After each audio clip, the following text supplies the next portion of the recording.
Sahéliennes, Sahéliens. Le 12 septembre de chaque année, la communauté sahélienne et ouest-africaine célèbre l'anniversaire de la création en 1973 de notre organisation sous-régionale, j'ai nommé le SILS, Comité permanent inter-État de lutte contre la sécheresse dans le Sahel. Cette année, la commémoration de cette journée mémorable coïncide avec le 50e anniversaire de notre institution commune. En un demi-siècle, les SILS, malgré de nombreuses difficultés organisationnelles, financières et institutionnelles, a toujours fortement appuyé ses États membres et les partenaires dans les actions de développement au profit des populations du Sahel et de l'Afrique de l'Ouest. Il a ainsi mis en place des mécanismes, instruments et outils innovants qui aujourd'hui permettent de mieux appréhender, comprendre et faire face efficacement aux défis du développement durable dans la région.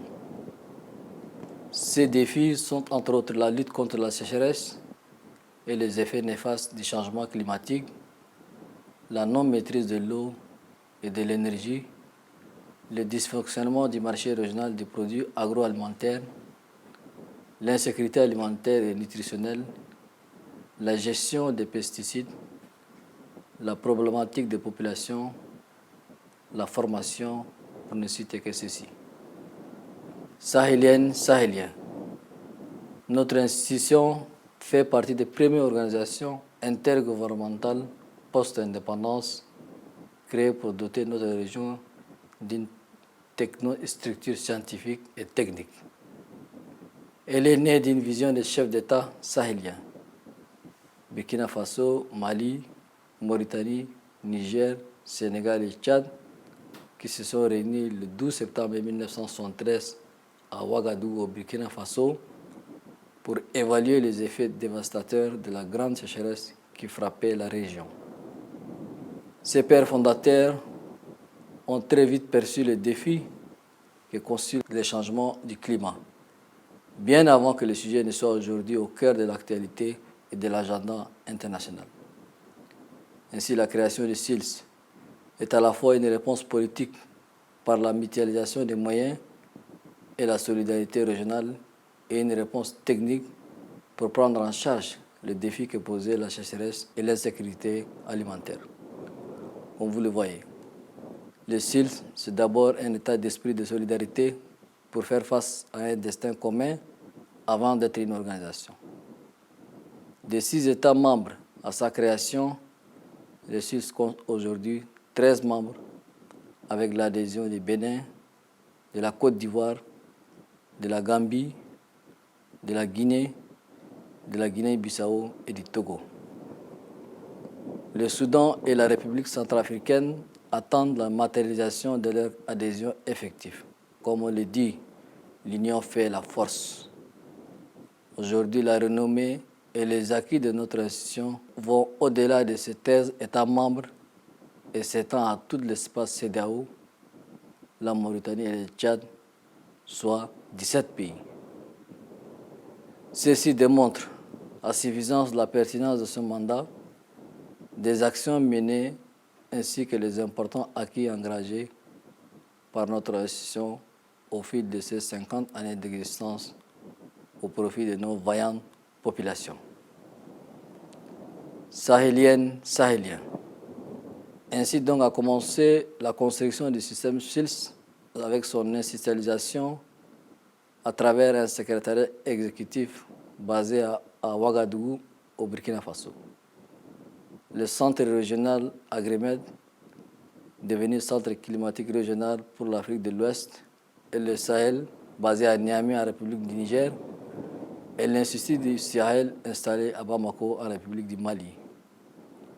Malgré les différentes conjonctures, la vision est restée la même autour de ce slogan qui constitue tout un programme.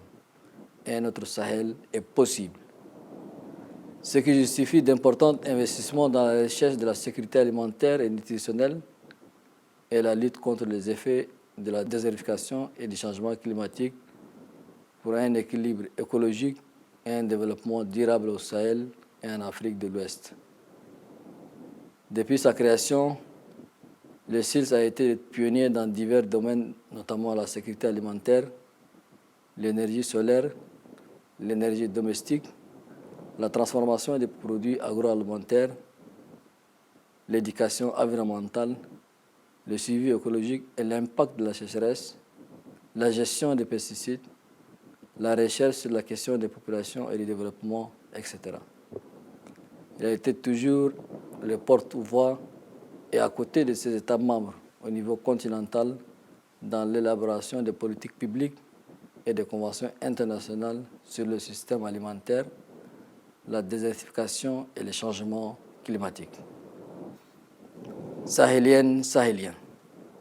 Le SIL, c'est aussi une co-construction avec des partenaires historiques, notamment le Club du Sahel, l'USAID et d'autres qui ont accompagné son développement.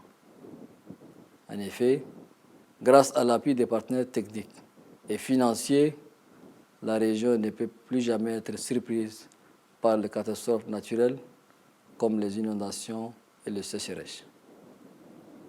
Aujourd'hui, alors que nous commémorons le 50e anniversaire de notre organisation commune, nous pouvons légitimement être fiers des résultats atteints par le SILS dans la réalisation de son mandat. Ceci grâce à une expertise forte et un leadership reconnu dans ces domaines d'intervention avec l'appui des partenaires et d'institutions de référence qui accompagnent nos États et nos populations dans la quête d'une sécurité alimentaire et nutritionnelle durable.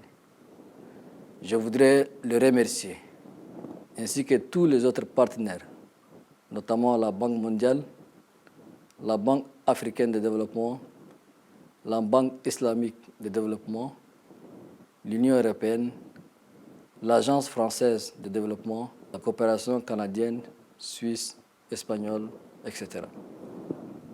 Sahélienne, sahélienne. Notre institution commune dispose de prérequis solides pour accompagner les États, les organisations professionnelles et les populations de notre espace pour une transformation structurelle de nos systèmes de production. Par son expertise et l'expérience acquise, le SIS est un précieux outil de coopération technique et scientifique entre les États membres dans un contexte où la diplomatie et la finance climatique tiennent de plus en plus une place importante dans les relations de l'Afrique avec le reste du monde. 50 ans, c'est plus que l'âge de la maturité. Nous savons que le SILS peut mieux faire. C'est pourquoi j'invite les dirigeants du SILS à nous aider à relever les nouveaux défis et enjeux multiformes qui se posent à nos États et à la région. Ils doivent travailler à l'amélioration constante des outils et instruments tels que les réseaux de prévention et de gestion des crises alimentaires et les réseaux de prévention des crises alimentaires en produisant des informations pertinentes et de qualité. Elles nous aideront à la prise de décision à mettre l'accent sur la formation et le renforcement des capacités de nos cadres nationaux dans les divers secteurs de développement. Je saisis donc cette occasion pour inviter une fois encore nos partenaires techniques et financiers à accompagner le SILS qui œuvre pour l'amélioration des conditions de vie des populations sahéliennes et ouest-africaines. Avant de terminer, je tiens à remercier au nom de toutes les Sahéliennes et de tous les Sahéliens la communauté internationale pour le soutien multiforme et constant qu'elle ne cesse d'apporter au SILS et à ses États membres depuis près de 50 ans. Je souhaite à tous les citoyennes et citoyens des États membres du SILS un joyeux cinquantenaire. Que Dieu bénisse le Sahel, que Dieu vous bénisse. Je vous remercie.